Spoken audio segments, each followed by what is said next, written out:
Waligani mtazamaji wa The Chanzo, karibu tena kwenye mfululizo wa vipindi vya Dira Mtaani, na leo tuko hapa maeneo ya Vwawa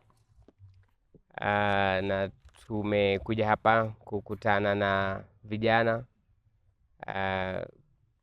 kupiga story nao, kuzungumza nao kuhusiana na maisha yao, fursa zilizopo kwenye maeneo yao, changamoto na wanavyokabiliana na changamoto hizo kwenye muktadha wa Dira ya Maendeleo ya Taifa ya mwaka 2050. Mimi ambaye nitakuwa nikuendeshea mazungumzo haya ni Khalifa Saidi, na kwa niaba ya wenzangu walioko nyuma ya kamera, Joseph Kirati, Ambrose Dawai, Ibrahim Mgaza na dada Jen Shusa ambaye yeye anatoka shirika la Twaweza tunashirikiana nao kwenye kurekodi programu hizi za Dira Mtaani kwenye maeneo mbalimbali ya nchi. Tunakukaribisha sana kuendelea kufuatilia mazungumzo haya. Jamani, karibuni. Habari za asubuhi. Salama. Shukrani sana kwa kutenga muda wenu kuja kuzungumza na sisi. Nilikuwa nataka kufahamu kwa niaba ya watazamaji wetu, hapa tulipo sasa hivi ni wapi haswa? Nimewambia tuko Vwawa, lakini ni wapi hasa sisi tupo sasa hivi hapa? Hapa tuko maeneo ya Vwawa, lakini ni wilaya ya Mbozi, tarafa ya Vwawa, kata ya Ilolo, maeneo ya Itemba. Panatambulika hivyo. Haya ni maeneo ya Itemba. Wewe ni nani bwana? Kwa majina naitwa Daniel Ndile. Sawa sawa. Ni vitu gani haswa vinaitambulisha Vwawa au Ilolo au Mbozi? Kwa majina naitwa Jafet Rafael Hayola. Kazi yangu ni mkulima, vile vile ni fundi ujenzi, nafanya pia na sanaa ya uigizaji.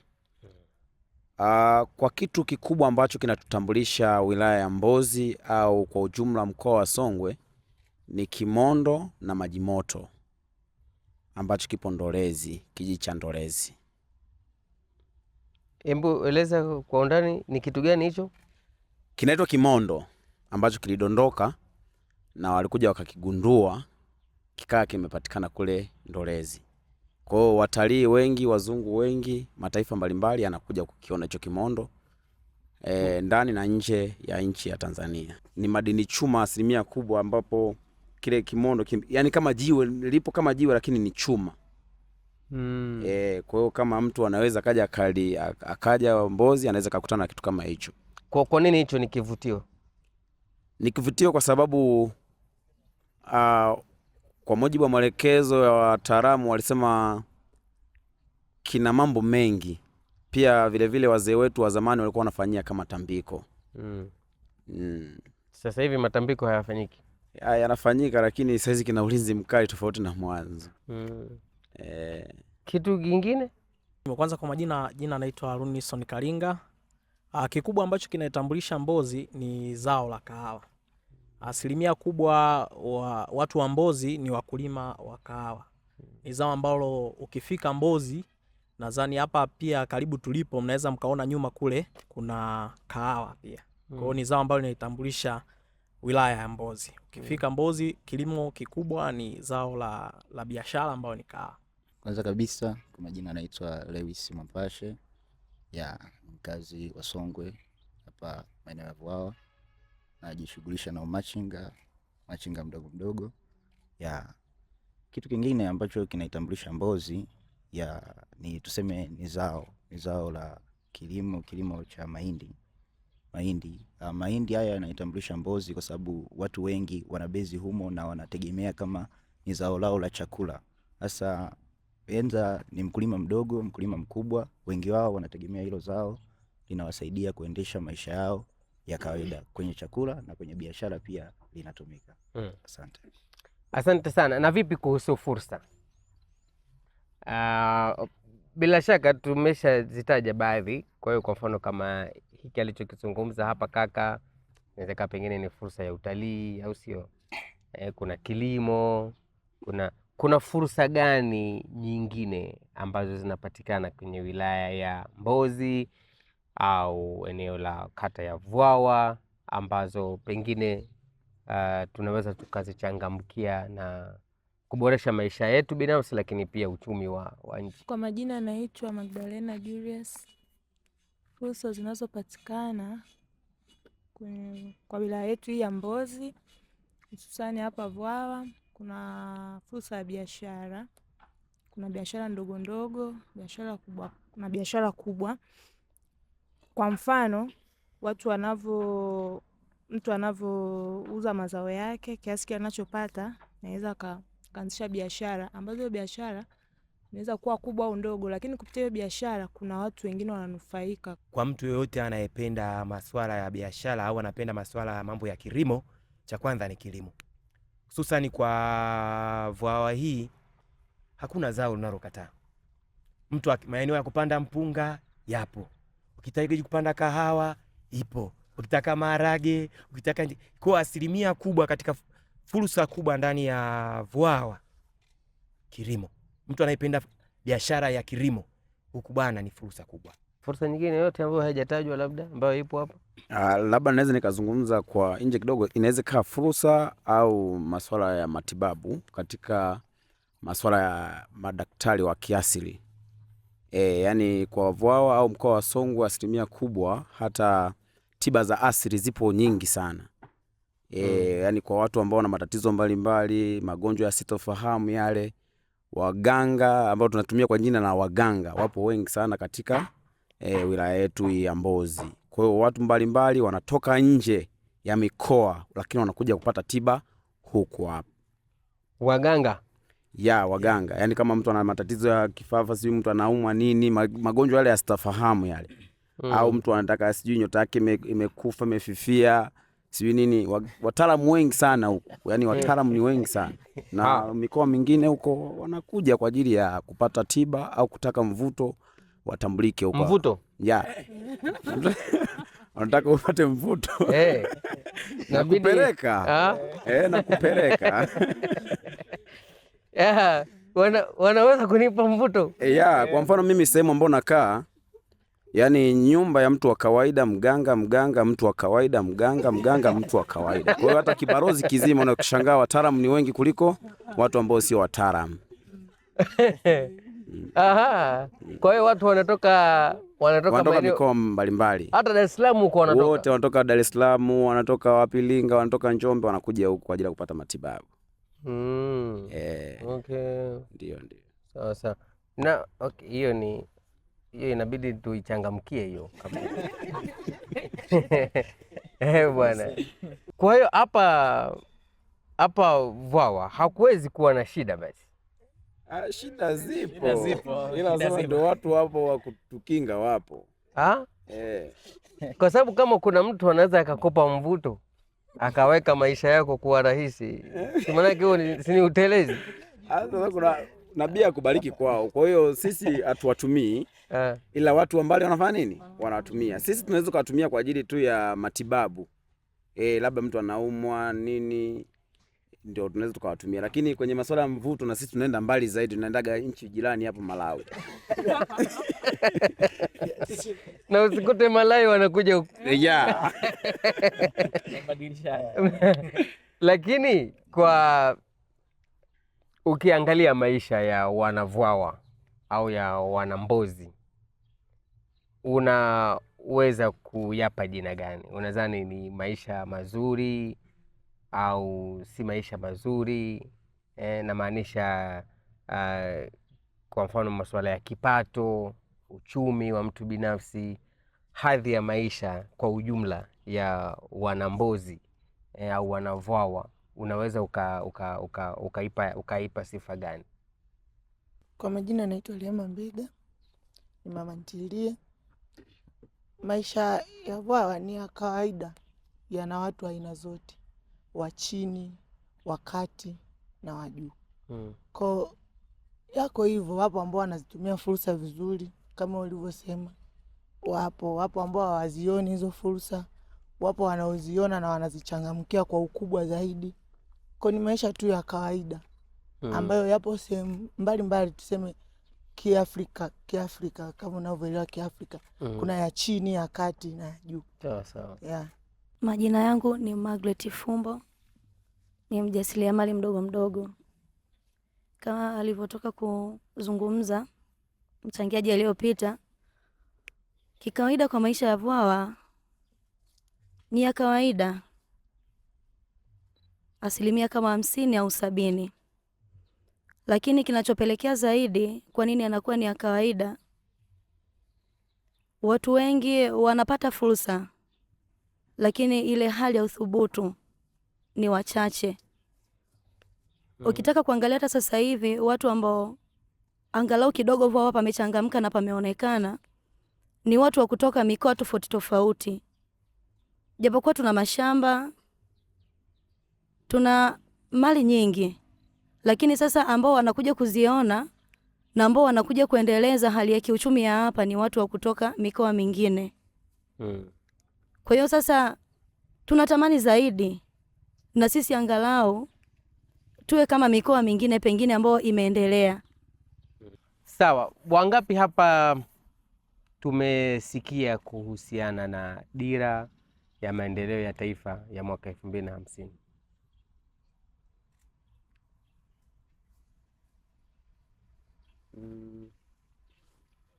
Okay, ni wachache. Na unafahamu nini wewe ambaye umesikia kuhusu dira ya maendeleo ya taifa ya mwaka 2050? No, nafikiria kwamba serikali inajaribu kuangalia kila mwananchi awe na uchumi wa kati, lakini sasa sisi wananchi tunavyopokea ni tofauti na wanavyofikiria serikali. Kivipi? Kutufikisha hapo kwenye uchumi wa kati. Sisi wananchi tunaamini serikali inatuonea, na serikali inaamini haituonei. Kwa tutachelewa kufika uchumi wa kati. Lazima wote tuwe kitu hichi kimoja. Yaani serikali ione haituonei na sisi tuone hatuonewi.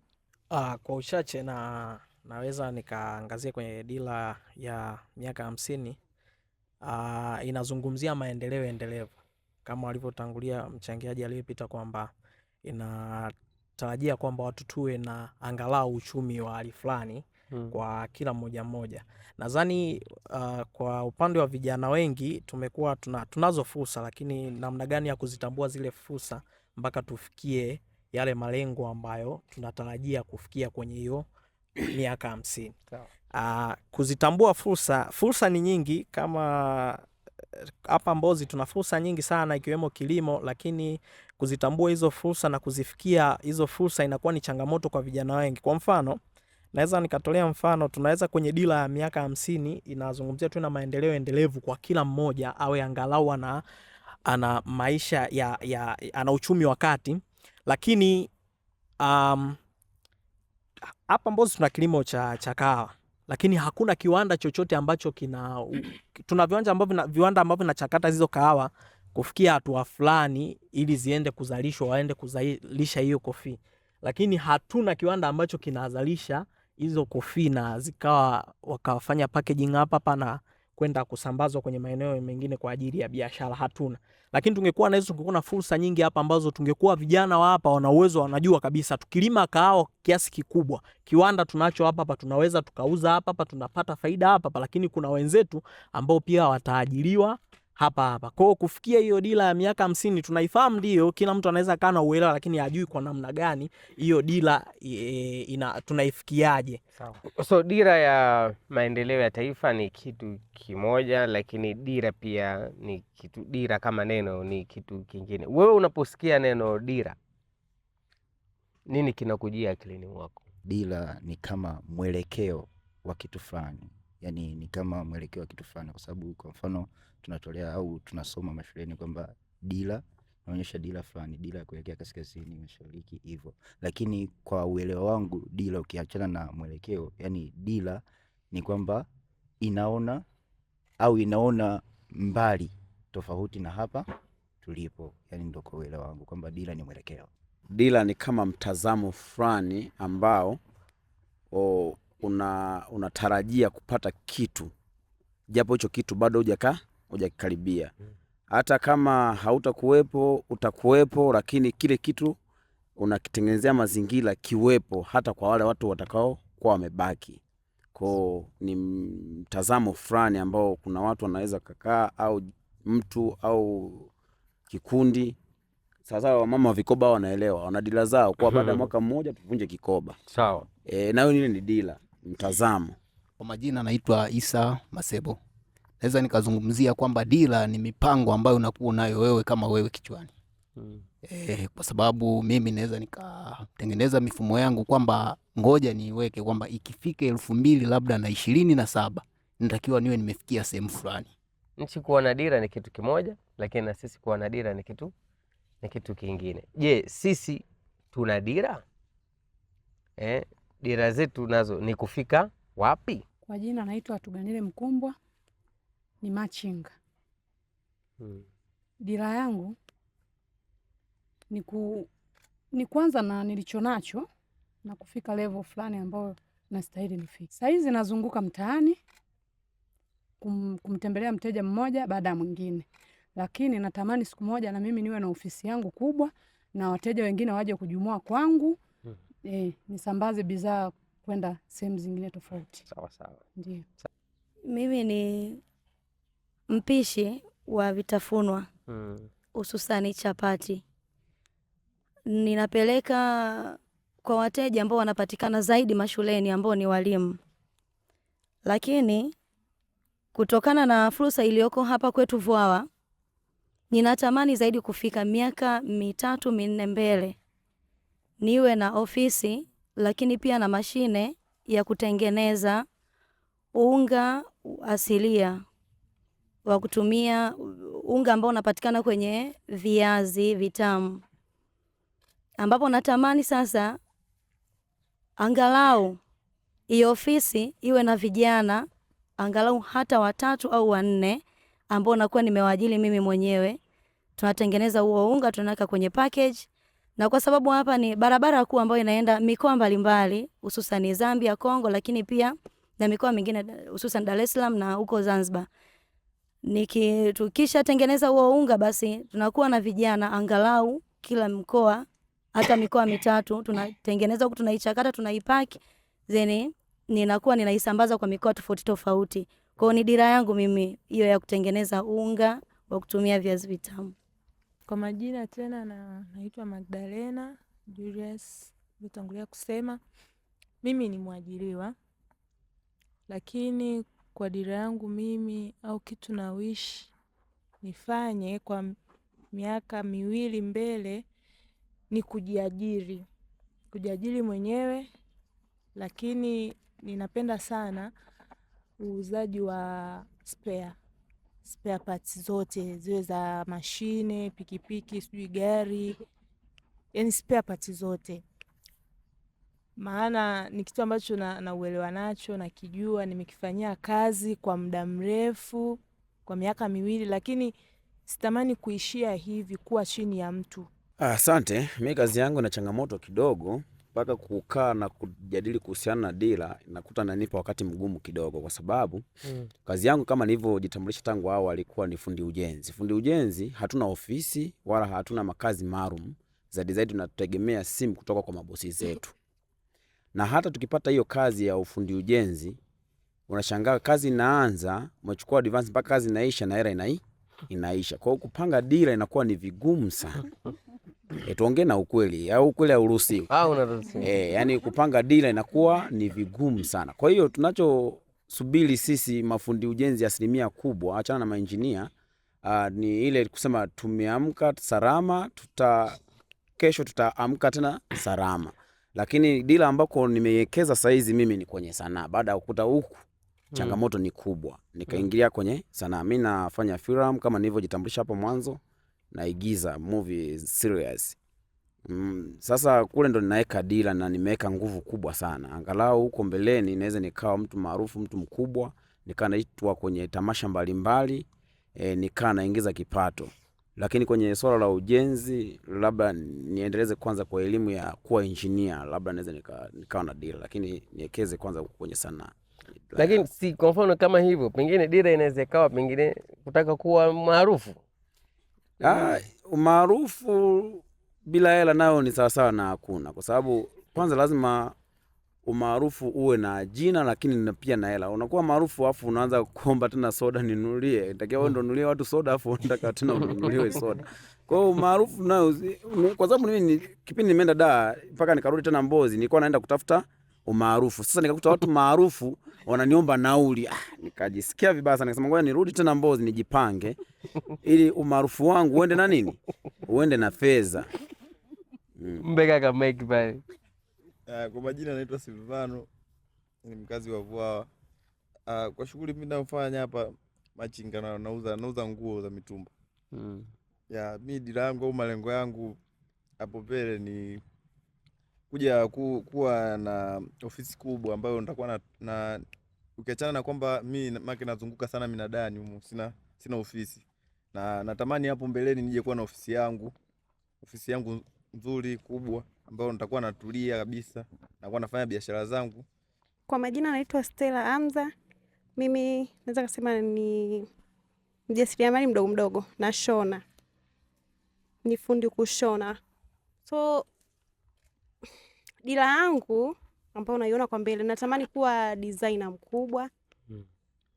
Mwenyezi Mungu sasa hivi kanisaidia na ofisi, lakini ndo naanza. Bado nipo taratibu sana.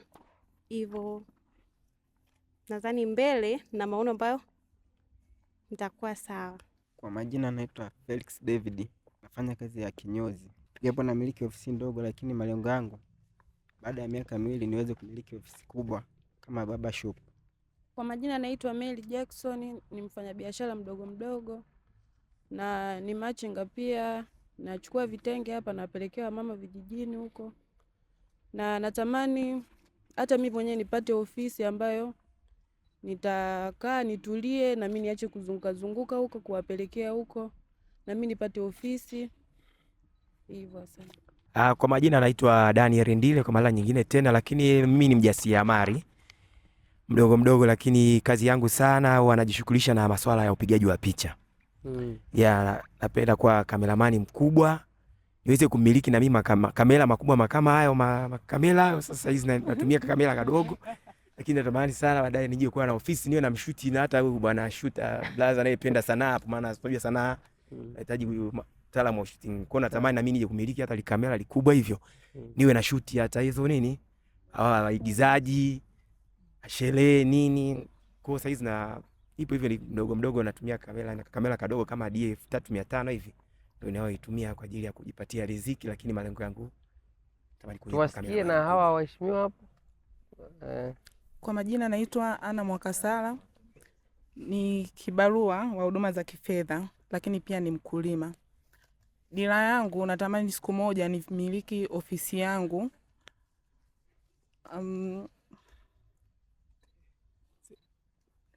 Nimiliki ofisi yangu, niachane na habari ya kuwa kibarua kwa mtu, yani nijiajiri mwenyewe. Uko unaogopa kusema hivyo, bosi wako atakusikia? Mpe hapa kaka. Bosi wako bwana, bosi mwache huyu dada asijuka. Kwa majina naitwa Fabian Semu. Ni mjasiriamali, yani fundi. Fundi? Fundi wa? Fundi kujenga. Kujenga? Kama mheshimiwa hapa, Dira yangu mimi brother ni ngumu kidogo. Kivipi? Kwa sababu maki dira yangu ni mimi tu leo nimeamka salama, kesho simu zite basi. Kwa sababu nikiwa naumwa bali ni changamoto. Lakini si kwamba huna malengo, labda pengine unataka ufike sehemu, labda ufike na lengo la kufika sehemu fulani. Lakini changamoto ma kila sehemu pamebanwa na fursa. Sasa watu wengine wameshaweka fulani, sijui ni jina fulani, fulani la jina fulani. Kwa hiyo nawaza siku nitengeze jina. Yapokuwa tayari kuna watu wengine wapo kwenye nanizo tayari. Sawa. Sasa utazungumza. Sasa mimi nataka kuamini kwamba sisi wote hapa tuna malengo yetu. Umenielewa? Yaani hata bro hapa aliposema hata hiyo kubaki tu kuwa hai na afya ni dira, nayo si kitu kidogo. Lakini swali nataka kuuliza ni kwamba nini kinatukwamisha sasa hivi kufikia hizo dira zetu? Kwanza ambacho kinatuchelewesha ni vijana kutokuthubutu. sababu kuwa na wazo ni jambo la kwanza, lakini kulitekeleza hilo jambo ni jambo la ngapi? La pili. Kwa hususan kwa vijana tulio wengi, huwa tunaendekeza sana tamaa mbele kuliko malengo yetu.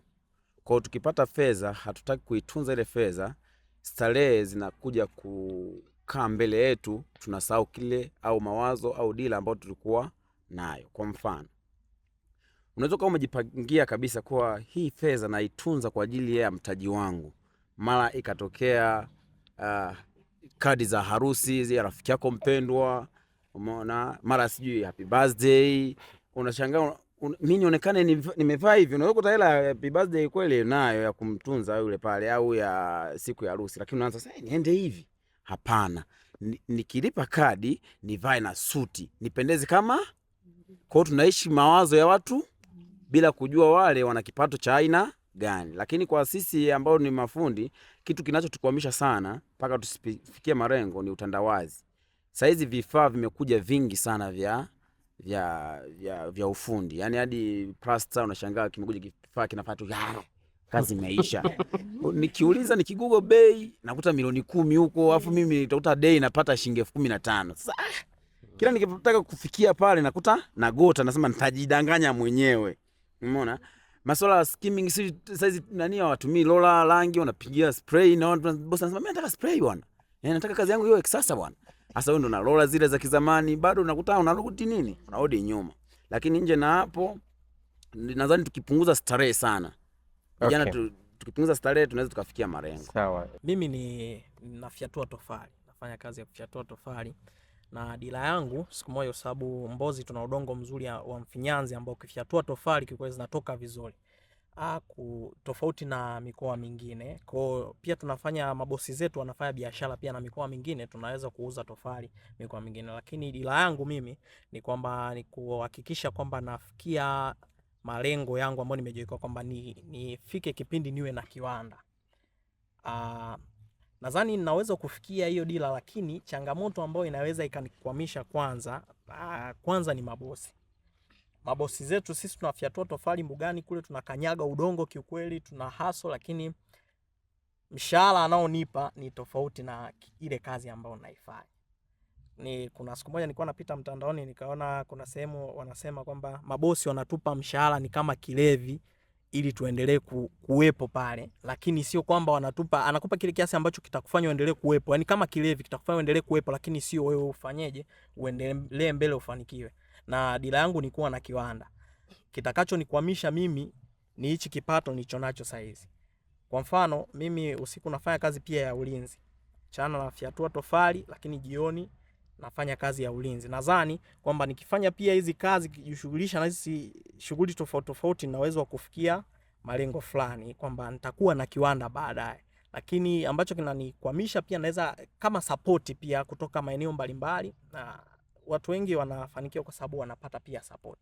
Sisi hatuna support ambayo tunaweza tukaipata kwa sending, kwamba kukuza malengo yetu na maono yetu kwenye dila zetu tufikie yale malengo. Support tunakosa kwa asilimia kubwa, ikiwemo kwa wadau tofauti tofauti kama serikali na wadau wengine. Tunakosa ile support ya kufikia malengo yetu, kwamba tuwe na viwanda vidogo vidogo, kununua zile mashine, fanyeje. Leo nikapata mtu ambaye anaweza kanisupport mimi kununua ile mashine, labda kunikopesha ile mashine ili baadaye niwe narudisha kidogo kidogo. Nina uwezo wa kufikia dila yangu kwamba nitakuwa na kiwanda kidogo ambacho naweza kuzalisha tofali na kuuza mikoa tofauti tofauti. Kwa hiyo wewe unalala saa ngapi? Kikweli nalala kuanzia saa 12 mpaka saa 1. 12 mpaka saa 1. Nilisali moja tu ambalo natumia kulala. Kwa siku? Kwa siku. Siku zingine kwa sababu usiku pia tunakuwa na shift ya ulinzi, kwa hiyo kuna baadhi ya siku nyingine napata usingizi kidogo na lala, lakini pia nikiwa kule muda ule wa lunch mimi huwa natumia kulala. Kula haraka lakini wakati wa kufyatua matofali. Kufyatua tofali. Jitahidi unapata muda wa kulala. Unaweza ukawa unatafuta pesa alafu ukaja ukapata ugonjwa. Nahitaji kufikia yale malengo kwa sababu nina hasira. Najua nimetokea familia ya kimaskini. Wazazi wangu kiukweli kipato kilikuwa ni cha chini, lakini mimi nina hasira kwa sababu pia wananitegemea mimi, natakiwa nifikie malengo, nitafanyaje? Kwa hiyo inanibidi mchana nipige kazi, nifyatue tofali, nikakanyage udongo, alafu usiku niingie kwenye kazi ya ulinzi. Kwa hiyo ni muda mchache ambao nautumia kupumzika sana, lakini ningekuwa sasa hivi nimepata support, nimepata mashine labda narudisha kidogo kidogo, nina uwezo kwa sababu kupata pia connection ya kuuza tofali mikoa mingi. Kwa ningepata hiyo support, ningekuwa na uwezo wa kufanya kitu, kwamba na uwezo pia wa kulala usiku, napata muda wa kupumzika, lakini mchana naenda kwenye kiwanda changu kidogo, nafyatua tofali nyingi, na uwezo wa kuuza kwa asilimia kubwa na kupata kipato kikubwa. Ambacho kinatukwamisha sana vijana, hali ya kuanza wenyewe. Tunaogopa kuanza wenyewe. Fursa tunazo, lakini kuanza wenyewe tunashindwa. Lakini pia elimu pia tunahitajika, angalau tupate elimu mbalimbali. Vijana wengi wana vitu vya kufanya, mitaji wengine wanayo, mwingine ana shamba lakini anashindwa anaanzaje. Wengine wako huko vijijini wana mifugo, lakini sasa hajui hata namna ya kufuga hiyo mifugo inakuaje. Kwa sasa pia ile kusema mimi naogopa labda niende pale halmashauri ndani nikauliza jamani namna ya kufuga au nataka kulima nafanyaje, kwa hiyo tunakuwa bado tunarudi nyuma. Asante. Cha kwanza mimi niseme hata hizi kacha zetu, tamaduni zetu za malezi na makuzi ya wazazi kwa sasa. Unachukuta mtu ametoka kwenye familia ya kimaskini. Ameongea blaza hapa amesema ametoka familia nini ya kimaskini. Familia ya kimaskini jiografia yake ya uchumi ni duni. Kupata supporting kutoka kwa wazazi inakuwa ni shida. Kula tu kwenye unakuta ni shida. Sasa kupata support ya kwamba kijana ajikwamue kutoka mazingira alionayo kwenda sehemu nyingine, unakuta hata ndugu wa kumsupport hawapo. Ndipo hapo unakuta vijana wengi wanakata tamaa. Hata kama ana dira nzuri ya maisha au na malengo yake na target zake za maisha yake, unakuta kijana anashindwa. Lakini pia na kinachosumbua sana vijana, tunapenda vijana wamekuwa wengi sasa, digitali imetuvaa sana. Mtu anahisi kwenda kufanya kazi au akakuta kwamba labda anamchukua, nitolee mfano fundi blaza yangu kujenga pale.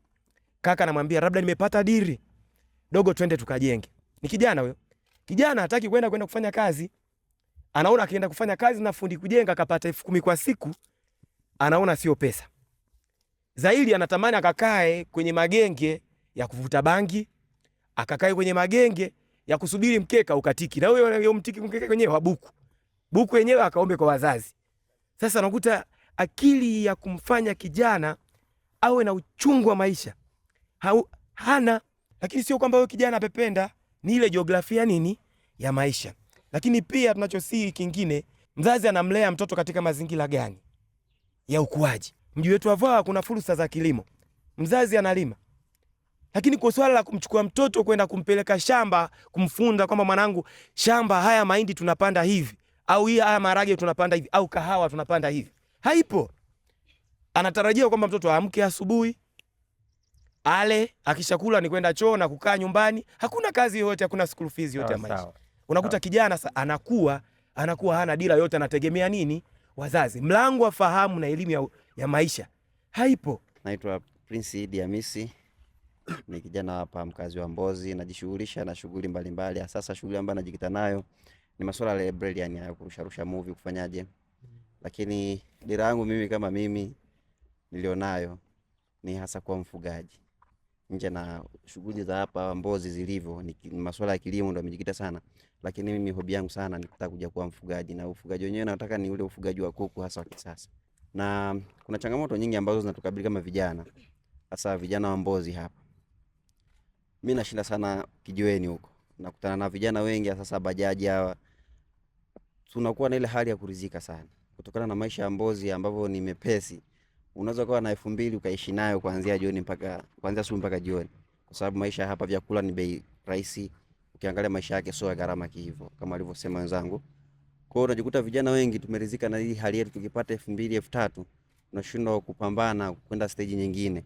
Tunataka tukiishi hivi, kesho tumeamkia tumepata 2,000 3,000 huko, tunaridhika nako hapo. Unajikuta maendeleo hatuyafanyi, na hata zile dira zetu haziendi. Ile kasumba ya kuridhika makazi hapa Mbozi yametulemaza kama vijana. Mimi naitwa Francis Mazembe, aka Toto la Mangi. Mimi ni mfanyabiashara wa mazao, nauza mchele na store ya mchele. Lakini tukizungumzia kwanza kwenye swala la ndoto yangu au malengo yangu, mimi natamani nije kuwa na nyumba za kupangisha.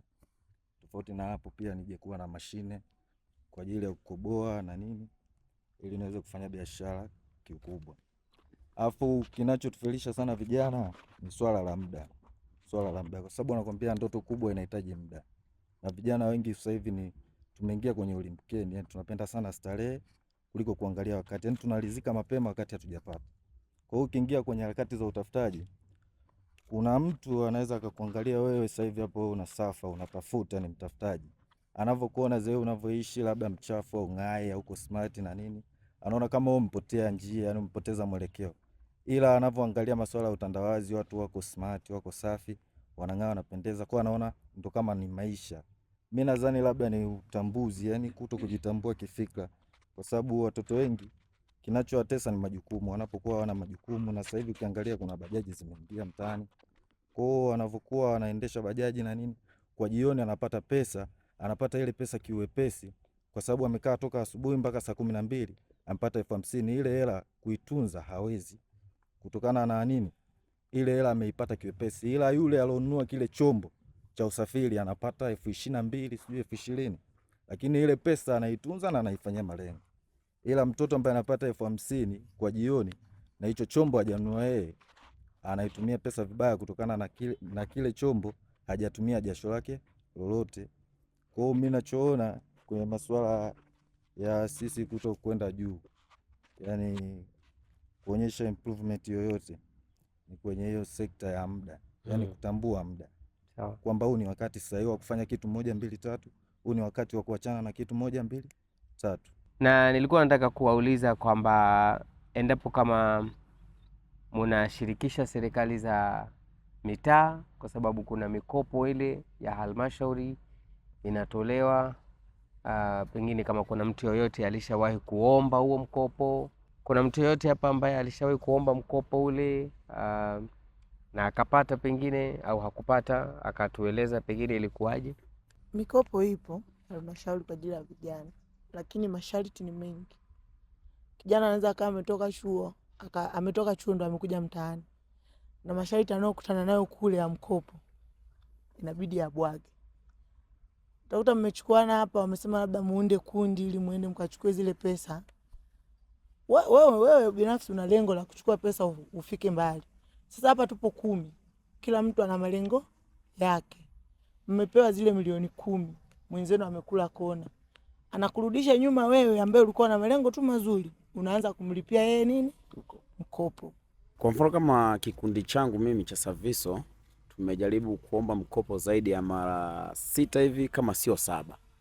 Lakini masharti ambayo yapo kwenye mikopo, unaona ni bora tu ukahasu mwenyewe ukaendelea na harakati zingine, kwa sababu kwanza kabisa wanataka ukope, alafu pesa ambao wanataka upate ile ya mkopo ufanyie kitu wanachokitaka wao.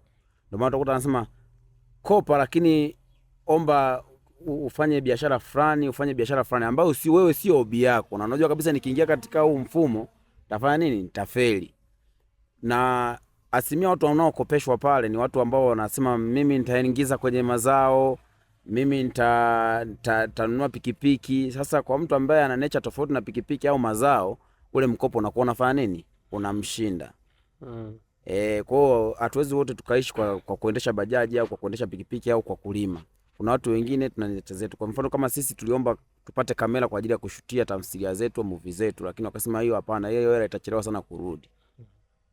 Sawa. So tunatokaje? Tunatoboa vipi?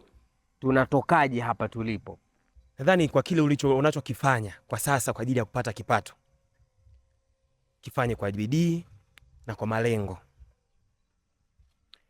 Ukifanya kwa bidii na kwa malengo, nadhani Mungu huwa mtupi mja wake. Kwa yote penye nia pana njia. Sababu tukisema kila kitu utegemee nguvu ya serikali na mikopo, ndio hiyo unakuta wewe una nia ya kufanya kitu, lakini unaoingiza kwenye mikopo na wenzako hawana nia ya kufanya kitu, anachukua pesa nafanya nini?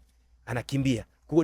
Serikali inakuja kukudai wewe mwenye nia, kwa sababu ukikaa kama mwenyekiti nani unakukamata wewe, wanakurudisha tena wapi?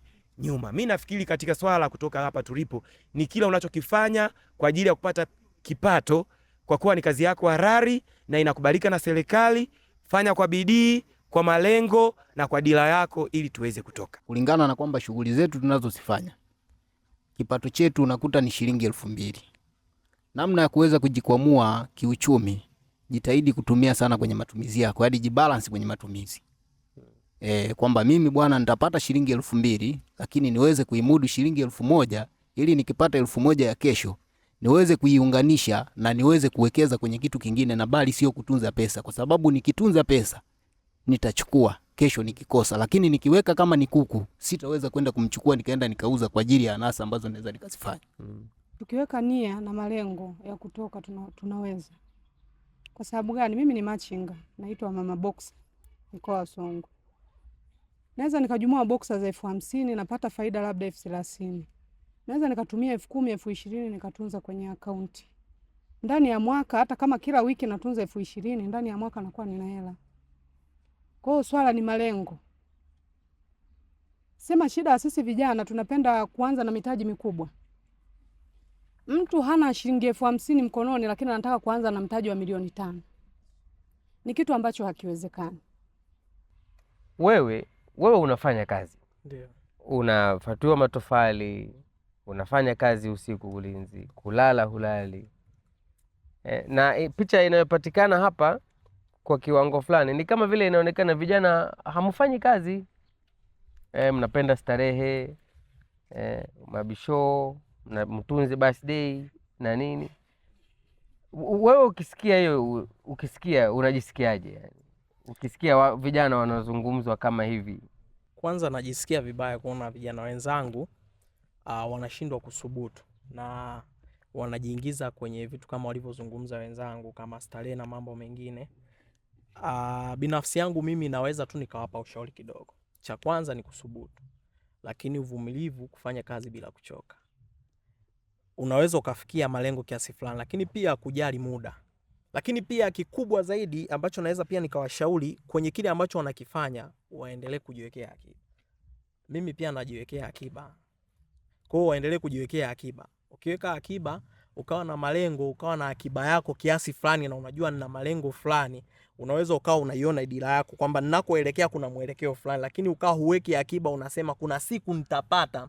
Kama alivyosema dada yangu, tunapenda kuanza na mitaji mikubwa, unasema kuna siku nitapata, bila kujiwekea akiba haiwezekani kufikia malengo. Wengi wetu wamezungumzia kwamba na pia weke uvumilivu, lengo na nia. Hivyo vitu vipo sawa. Vijana wengi tunapata pesa, lakini hatuna elimu ya pesa. Unaelewa? Yaani wengi wetu hatuna elimu ya pesa, kwamba ile pesa naitumiaje kwa viwango vipi. Yaani matumizi ya pesa yako juu kuliko ile pesa unayoipata. Lakini mtu akiwa na elimu ya pesa anaweza kuifanya. Lakini pia kunako fursa nyingi ambazo zipo watu wengi hawazioni. Kwa mfano hii smartphone nilionayo ni fursa tosha kwa kijana, hata kama huna kazi yoyote. Mimi nafanya online business. Unaona? Hii simu nikikaa tu ndani, nikawa na bando langu, ninaweza kuingiza hata 30,000 kwa siku.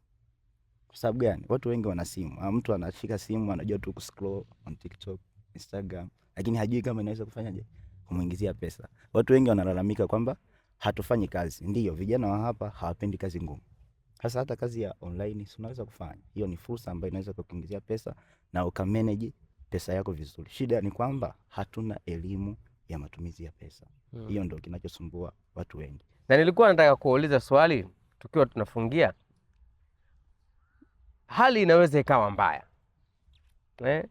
Kunaweza kukawa kuna giza.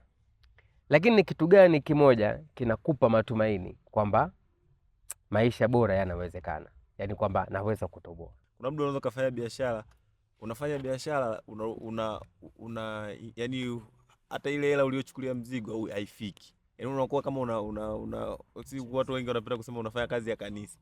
Kwa hiyo mimi naamini kama sister hapa alivyoongea kwamba kile kitu kinachokuwa kinakusukuma kutoka ndani. Pia na dua pia Mwenyezi Mungu, unamwomba Mwenyezi Mungu, unajua one day yes. Kwa sababu life halina formula, yani unaweza kupanda leo kesho ukashuka, unaweza kushuka kesho ukapanda. Kwa naamini hivyo. Watu wengi tunafanya vitu bila imani. Unajua tunaamini na leo yetu, hatuiamini ile kesho. Ndio una imani na kesho kwamba nitafanikiwa. Je, imani yako ni ipi? Umejiwekeza vipi? Watu wengi tunafanya vitu kwa kuenenda kwa akili zetu. Lakini pia ukitanguliza imani yako ndio inakuponya. Wanasema Hata kama unaenda kwa mganga, ukiweka imani unaweza kupona. Sasa imani yako ni ipi wewe ndani yako? Ni focus ulionayo. Imani yangu ni kwamba nitafanikiwa kesho. Je, umeweka imani yako wapi? Unaamini katika waganga au unaamini katika Mungu? Imani yako ndio inaweza kufanya ukaweka nuru kwa matumaini. Kwa kweli mimi wazazi wangu ndio wanaosababisha mimi nikawa na nuru mbele, nikaona kwa naweza nikafanikiwa kulingana na passion ambao wananipatia. Kwa naweza pia vile vile mke wangu naye amenipa hamasa kubwa sana, kwa sababu baada ya matukio alivyonigonga na vitu vizito, kwa kweli mwanga naona kabisa hapa bila kutoboa. Hakuna mtu anaweza kukuvumilia kwenye swala la kipato kama si mama yako. Uligongwa na kitu kizito? Na tuishie tu hivyo. Hautaki kutushirikisha? Swala la familia. Napenda kujifunza kwa waliofanikiwa, kwa sababu najua wenyewe ndo mwanga wa njia walizopita, zinaweza zikanipa mwanga mimi nikafikia malengo yangu. Kujifunza kwa watu waliofanikiwa asilimia kubwa inanifanya mimi niendelee kufikiri kwamba kile nilicho nacho ndani na msukumo wangu wa ndani kinaweza kafikia malengo. Sawa dada pale. Kitu cha kwanza ambacho ni cha msingi kuliko hata mtaji ni kumweka Mungu mbele. Aendelee kutupa uzima. Kwa sababu gani? Nikitaka kufanikiwa inatakiwa nipende kazi nilionayo kuliko kitu chochote. Nikimtanguliza Mungu afu nipende kile ninachokifanya. Kuna watu wanafanya kazi kwa kulazimishwa. Fanya hiki wakati yeye sio anachokipenda. Kazi nzuri inatoka kwenye moyo, inatakiwa ukipende. Ukikipenda kufanikiwa kupo. Sawa. Ndugu zangu, mimi nawashukuru sana. Tumezungumza mambo mengi. Tumebangua bongo na kuchakata mambo mengi ambayo yanatuhusu sisi vijana, mambo yetu yanayotukabili na namna ambavyo tunaweza kuyatatua. Mimi nawashukuru sana, na kwa sababu ya muda inabidi tuishie hapa. Mtazamaji wa The Chanzo, hapa ndo tumefikia tamati ya mazungumzo ambayo tulikuwa tunafanya hapa na vijana kutoka maeneo ya Vwawa wilayani Mbozi mkoani Songwe, na tumezungumza mambo mengi kuhusu maisha yao, changamoto zinazowakabili, ndoto zao na namna ambavyo wanahisi wanaweza kutoboa kwenye maisha yao ya kila siku. Mimi ambaye nilikuwa nakuendeshea mazungumzo haya ni Khalifa Saidi, na kwa niaba ya wenzangu walioko nyuma ya kamera, Joseph Kirati, Ambrose Dawai, Ibrahim Gaza na dada Jen Shusa kutoka shirika la Twaweza ambao tunashirikiana kurekodi vipindi hivi Bendera Mtaani. Tunakushukuru sana na kukutakia utazamaji mwema wa maudhui mengine tunazalisha hapa The Chanzo. Mpaka muda mwingine, kwaherini jamani, nawashukuru sana. Asanteni sana.